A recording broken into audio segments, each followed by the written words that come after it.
It is Tuesday, the 9th of June 2026. We're looking at Jupiter and Venus in quite close conjunction with some slightly cloudy skies. There's a bit of thin cloud between me and those two planets.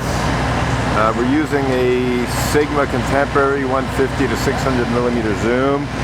But we're only using, I think, 500 millimeters because 6 is just too tight. I could even go out to 400. In fact, I think I might just do that. We're going to zoom out to 400 here. So that's 400, maybe slightly less than 400. A bit more space around the two planets. Let me just readjust this a little so it can pan down through the frame. Yeah, so put them off to the left here a little. Again, so there we go. Now, I'm not sure if Jupiter's moons are visible or not, but it's quite possible they are. I have taken still photos with 400mm focal length, and I've been able to see the moons. But I can't actually see them on the screen here, but that doesn't mean they're not visible in the video. What else?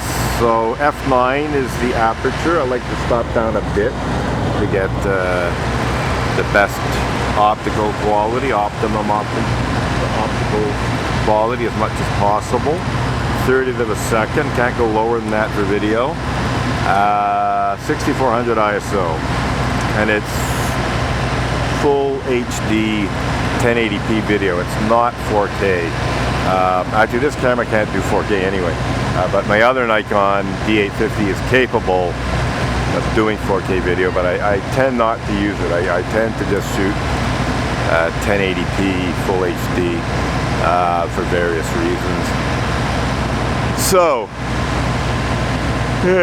they're setting.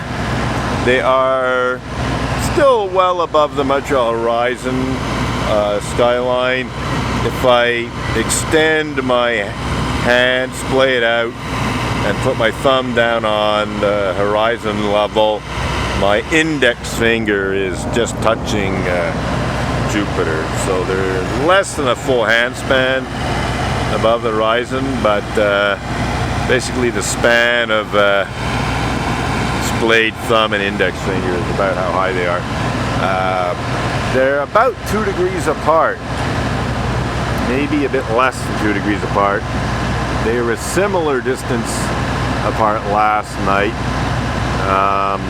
and then they're going to start drawing apart over the coming days. But Mercury is in there somewhere, not in this frame because it would be, you'd need a wide-ish angle lens to capture Mercury, but it's above the horizon. It's possible to see it, so it's not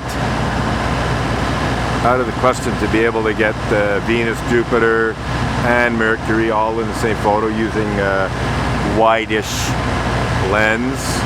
And then I guess in about a week or so, the moon will come through the scene. Venus and Mercury will be much further apart, but the moon will be in there, and so will Mercury. So it'll be possible to get 3 planets and the moon all in one frame.